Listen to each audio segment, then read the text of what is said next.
faint hum of machinery filled the cavernous room, a low, steady pulse that seemed to resonate in the bones. Somewhere in the distance, the soft hiss of hydraulics punctuated the silence, followed by the faint clink of metal on metal. The air was cold, sterile, and carried the faint tang of ozone, as if the entire space had been recently scrubbed clean of anything organic. A single overhead light flickered, casting long, jagged shadows across the polished floor. In the center of the room stood a man, his silhouette sharp against the glow of an enormous display screen behind him. He was tall, broad-shouldered, with a presence that seemed to fill the space despite the emptiness around him. His hands were clasped behind his back, his posture rigid, as though he were bracing himself for something unseen. The screen before him displayed a swirling mass of stars, galaxies spinning lazily in the infinite void. But his eyes were fixed on a single point. A small, unassuming blue dot near the edge of the image. Earth. The man's jaw tightened, the muscles working beneath his skin. His uniform was pristine, dark fabric pressed into sharp lines that seemed to mirror the tension in his body. On his chest, a silver insignia gleamed faintly in the dim light, a stylized depiction of Earth encircled by a ring of stars, the emblem of the United Terran Fleet. A soft chime broke the silence, and the man turned his head slightly, just enough to acknowledge the sound. Footsteps echoed from somewhere behind him, growing louder as they approached. The rhythm was measured, deliberate, each step carrying a weight that matched the gravity of the moment. "Admiral Kane," a voice said, low and even, with just a hint of hesitation. "The Council is ready for your report." Kane didn't respond immediately. His gaze lingered on the screen for a moment longer, as if committing the image to memory. Then, with a slow exhale, he turned to face the newcomer. The man who had spoken was younger, his features sharp and angular, his expression carefully neutral. He wore the same uniform as Kane, though the insignia on his chest marked him as a junior officer. "Thank you, Lieutenant," Kane said finally, his voice deep and resonant, carrying the weight of authority. "I'll be there shortly." The lieutenant nodded, but he didn't move. There was something in his eyes, something uncertain, almost wary. "Sir," he began, then hesitated, as though. The cold hum of the observation deck filled the air, a faint vibration thrumming beneath polished steel floors. Outside the massive viewport, the void searching for the right words. Do you think they'll listen this time?" Kane's lips pressed into a thin line. He didn't answer, right away stretched endlessly, punctuated by the faint glimmer of distant stars. It was quiet here. Too quiet. The kind of silence that made men restless, that whispered. And when he did, his tone was measured, careful. "They'll have no choice." The lieutenant's brow furrowed, but he didn't press further. With a quick of things unseen and dangers unspoken, Captain Elias Drayke stood with his hands clasped behind his back, his silhouette framed against the abyss. His salute, he turned and walked away, his footsteps fading into the distance until the only sound left was the persistent hum of the machinery. Kane-turned eyes were fixed on the horizon, or what passed for one in deep space. In the distance, a hulking mass of alien vessels loomed like a dark storm cloud, their angular shapes blotting out entire constellations. The fleet belonged back to the screen, his expression unreadable. For a moment, he simply stood there, staring at the tiny blue dot that represented everything he had ever the Threx Dominion, a race infamous across the galaxy for their ruthless known. Then, almost imperceptibly, his shoulders squared, and he straightened his spine. Without another word, he strode toward the door, his boots clicking sharply against the floor. The corridor outside was just as cold and sterile as the room he had left, its walls lined with panels that glowed faintly efficiency and technological superiority. They had conquered hundreds of worlds, subjugated dozens of species, and now they had turned their gaze toward with a soft, bluish light. As he walked, the sounds of the ship began to filter through the silence, the distant thrum of engines, the occasional murmur of voices, the faint beep of consoles. It was a symphony of technology. a reminder of humanity's ingenuity and resilience. But beneath it all, their Earth. Elias exhaled slowly, his breath fogging the glass. He could feel the weight of the moment pressing down on him, heavier than the reinforced alloy plating beneath his boots. Behind him, the bridge crew worked in tense silence, their movements precise, but was an undercurrent of tension, a sense of unease that hung heavy in the air. It wasn't just the crew. They were professionals, trained to maintain their strained. The soft beeps of consoles and the composure even in the face of uncertainty. No, this was something deeper. Something that seemed to permeate the very walls of the ship. It was the weight occasional murmur of status updates were the only sounds breaking the stillness. "Status report," Elias said, his voice low but carrying an edge of authority of expectation, the knowledge that they were standing on the precipice of something monumental. As Kane approached the council chamber, the doors slid that cut through the tension like a blade. Lieutenant Kara Voss glanced up from her station, her fingers hovering over a holographic interface. Threx opened with a soft hiss, revealing a room bathed in warm, golden light. The contrast was almost jarring, a stark departure from the cold sterility of the rest of the ship. The chamber was circular, its walls lined with tiered seating that rose in constant fleet-holding position at 75,000 kilometers, sir. No signs off-rick rings. At the center of the room was a raised movement. "They're just watching us."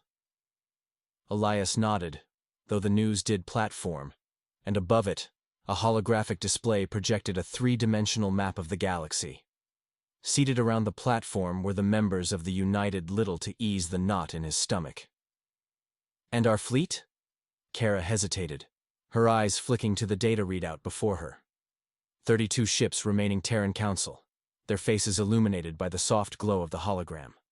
They were an eclectic group, representing the diverse nations and cultures of Sir. Shields at 40% across the board, weapon systems are operational, but we're outnumbered 6-1.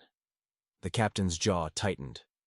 Earth, but their expressions were uniformly grim. As Kane stepped onto the platform, all eyes turned to him, and the murmurs that had filled the chamber fell silent. "Admiral Kane," one of the counselors said, her voice crisp and authoritative. She was an older woman, her hair streaked with silver. He had known the odds were bad. Hell, they'd been bad from the start. But hearing it laid out so plainly was a bitter pill to swallow.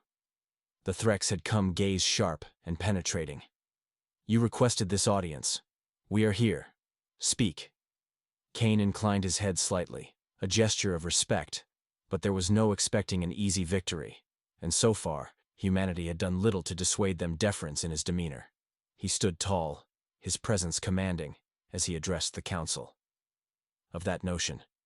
Earth's fleet was battered, its ships barely holding esteemed counselors, he began, his voice steady and together after weeks of relentless skirmishes. And yet, surrender was not an option. Not now. Not ever. A soft chime echoed through the bridge, drawing measured. "I come before you today not as an admiral of the fleet, but as a representative of humanity itself. Our species stands at a crossroads, and everyone's attention." Kara's fingers danced across her console as she pulled up the incoming transmission. "They're hailing us, sir." Elias turned slowly. "The decisions we make in this chamber will determine the course of our future." He paused, letting his words hang in the air for a moment before continuing, his expression unreadable. "Put it through." The viewport shimmered, and the image of a Threx commander materialized before them. The alien was tall. "For decades, we have sought to establish ourselves as a member of the galactic community. We have extended the hand of diplomacy, shared our knowledge and resources, and abided by the laws set forth by the galactic conquered. And yet, despite our efforts, we have been met with scorn, derision, and hostility, and gaunt. Its elongated skull adorned with intricate patterns of bioluminescent markings. Its eyes, cold, unfeeling orbs of black, seemed to pierce straight." The holographic map shifted, zooming in on a cluster of star systems near the outer rim of the galaxy. Kane gestured toward the display. "This is the Arcanis cluster, home to the Threx Dominion. For years they have dismissed us as insignificant, a fledgling species unworthy of their attention. but through Elias. Humans, the Threx intoned, its voice a guttural rasp that reverberated through the bridge. Your resistance is amusing, but ultimately now, they have crossed a line. The map zoomed in further, highlighting a single planet within the cluster. Its surface was scarred and pockmarked, evidence futile. Surrender now, and we may yet allow some of your kind to survive as laborers. Continue of recent bombardment. This is Epsilon Eridani 4, Kane said, his tone hardening. A human colony, established with the full approval of the galactic this charade, and you will face annihilation. Elias stepped Concord. Last week, it was attacked by Kordathi forces. Thousands of civilians were killed, and the survivors have been taken as slaves. A ripple of shock passed through the council, but Kane pressed on. This is not an forward, his posture rigid but composed. You underestimate us, he said, evenly isolated incident. Over the past year, there have been numerous reports of Cord. Humanity has faced extinction before. We've fought wars, endured plothy aggression against human settlements. They see us as weak, vulnerable, and they believe they can act with impunity. They are wrong. He Stratigs survived disasters that would have broken lesser species, and every time we've come back stronger. The Threx tilted its head, a gesture thattened, his gaze sweeping across the counselors. I am here to propose a response. Not a token gesture, not a diplomatic protest, but a show of strength. The Kordathi must understand that humanity will not be bullied, that we will defend our people and our interests with every resource at our disposal, might have been curiosity or disdain. Bravado will not save you, Captain. Your fleet is crippled, your defenses laughable. What hope do you possibly? One of the counselors, a younger man with a skeptical expression, leaned forward. And what exactly do you propose, Admiral? War? Do you truly believe we can stand against the might of the Kordathi Dominion? Kane's eyes narrowed. I'm not proposing war, Counselor. I'm proposing deterrence. The Cord cling to? Elias allowed himself a faint smile, though there was no warmth in it. Hope? No. What we have is something far more dangerous. Before Theathi believe we are weak because they have never seen the full extent of our capabilities, it's time to change that. He turned back to the hologram. Threx could respond. Elias gestured to Kara, and the transmission cut off abruptly. The alien's image dissolved into static, leaving the bridge bathed once more in the cold light of the stars. Lieutenant, Elias said, his tone sharp, send the signal, it's time. Kara hesitated for only a fraction, and with a few quick gestures, the display shifted to show a massive fleet of ships, their sleek, angular designs unmistakably human. This is the Vanguard of a second before nodding. Her hands moved swiftly, inputting the command that would set the plan into motion. A low rumble resonated through the ship initiative, Kane said. A fleet of advanced warships, equipped with the latest in Terran technology. They've been in development for over a decade, hidden as encrypted messages were relayed across the fleet, bouncing off satellites and disappearing into the void. For a moment, nothing happened. The bridge from prying eyes, and they are ready to deploy. The council chamber erupted into a cacophony of voices, some raised in support, others in opposition. Crew exchanged uneasy glances, the weight of anticipation hanging heavy in the air. Then, slowly, imperceptibly at first, the stars outside began to shift. Kane let them argue for a moment before raising a hand, his voice cutting through the noise like a blade. Enough. This is not a decision to be made. One by one, pinpricks of light winked out, swallowed by the encroaching darkness. It wasn't until the first ripple of distortion passed through the viewport that the crew realized what they were seeing. Space itself seemed to twist and bend, as if reality were being torn apart at the seams. And then, with a deafening roar that shook the ship to its core, they appeared. Massive vessels emerged from the void, their sleek obsidian hulls gleaming with an otherworldly sheen. These were not the battered frigates and cruisers of Earth's beleaguered fleet. These were something else entirely, ships unlike anything the galaxy had ever seen. Their designs were elegant yet menacing, bristling with weapons that pulsed with a strange, iridescent energy. The lightly. But it is a decision that must be made. The Kordathi will not stop unless we give them a reason to. Humanity has always risen to meet the challenges. Bridge erupted into chaos as the crew scrambled to make sense of what they were witnessing. Kara's voice cut through the din, her tone equal parts awe before us, and this is no different. We must stand together, or we will fall alone. The chamber fell silent once more, the weight of Kane's words settling in disbelief. Sir, those ships, they're ours. Elias allowed himself a rare moment of satisfaction as he watched the Threx fleet falter, their formation breaking apart in the face of this unexpected development. Not quite, he said quietly. But they'll do. The new arrivals wasted no time over the counselors like a shroud. After a long moment, without warning, they opened fire, unleashing a barrage of energy that tore through the Threx ships like paper. Explosions blossomed in the distance. Woman who had spoken first leaned forward, her gaze fixed on Kane. You've made your case, casting eerie shadows across the bridge. The enemy fleet, caught off guard and outmatched, scrambled to mount a defense, but it was clear they were unprepared for this level of firepower. Elias turned to Kara, his expression grim but resolute. Open a channel to the fleet. All ships are to engage at, Admiral, she said. Now we must decide.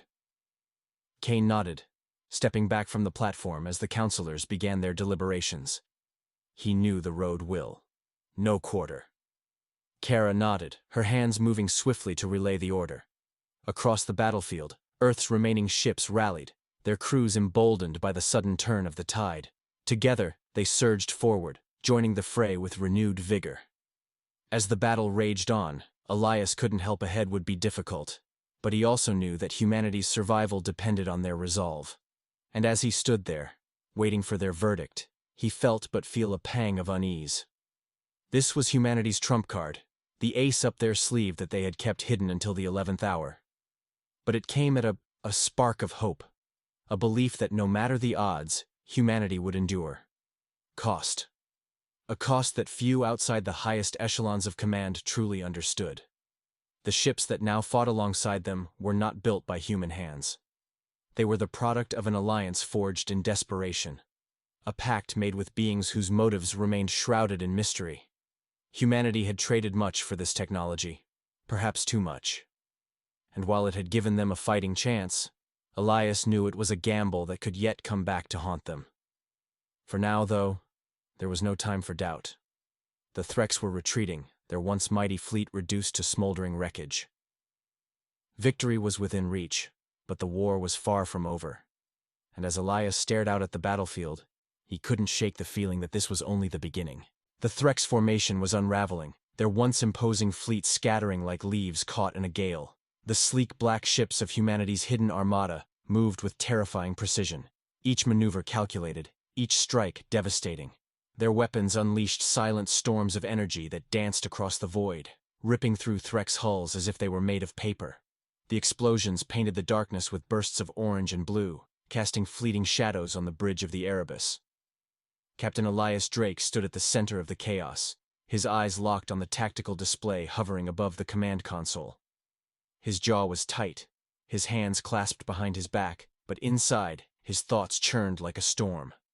This wasn't just a battle. It was a message. And the galaxy was watching.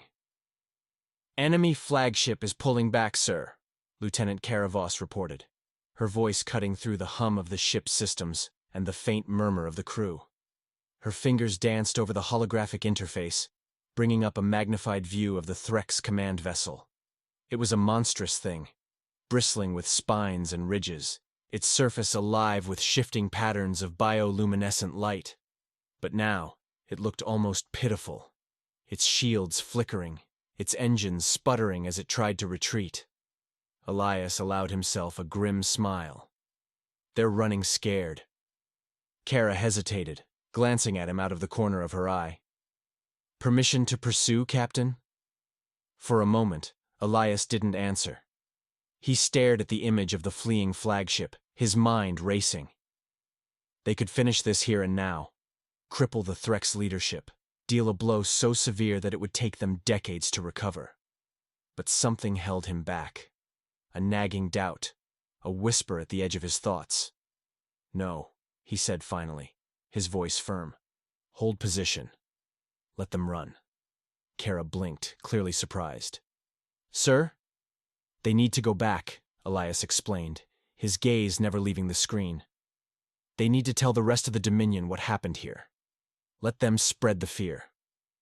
The lieutenant nodded slowly, though she still looked uneasy. "Understood, sir." Elias turned away from the display, his eyes sweeping over the bridge.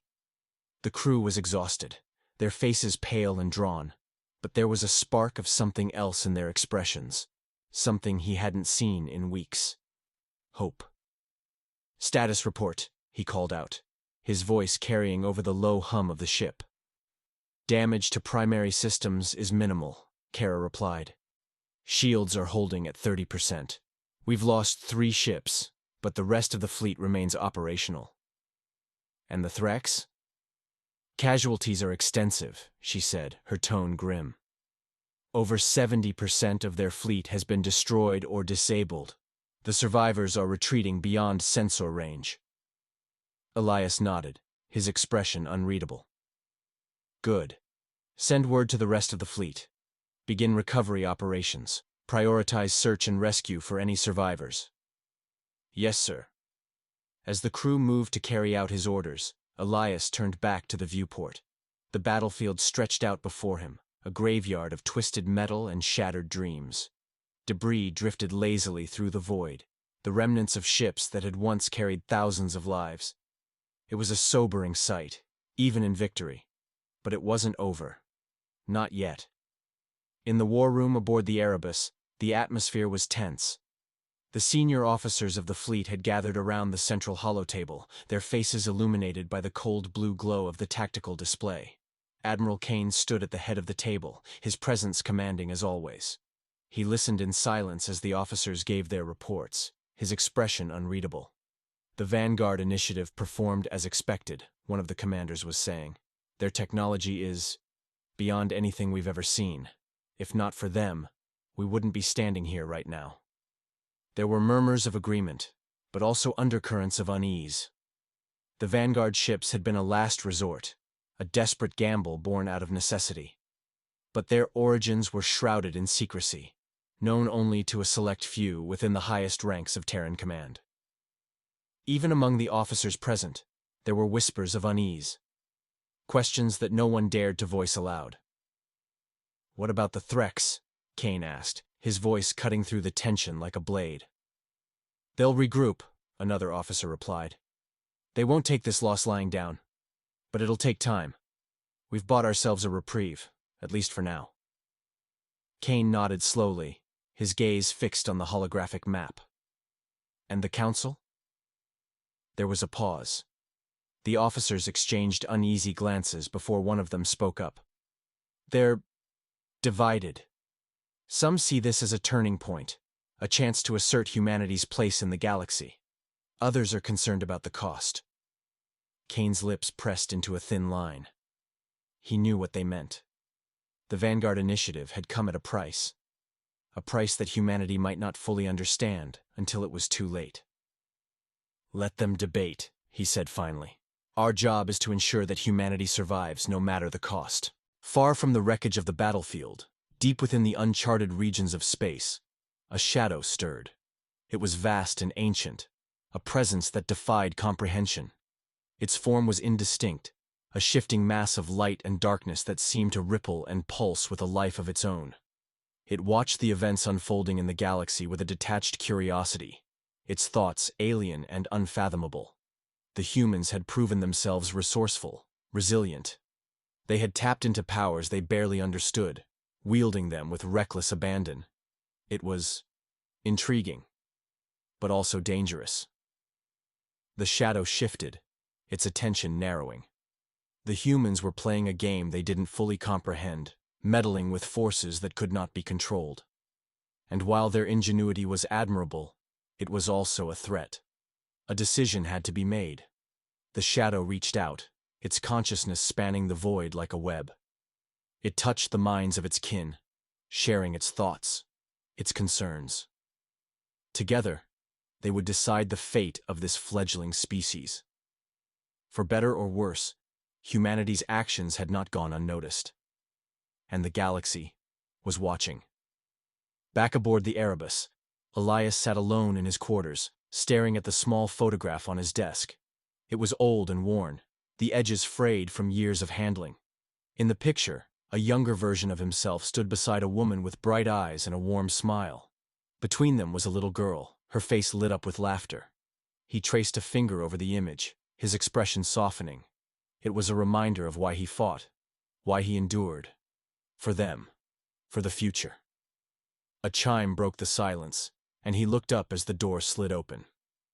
Kara stood in the doorway, her posture stiff, her expression uncertain. "Captain," she said hesitantly, "we've received a transmission from Earth."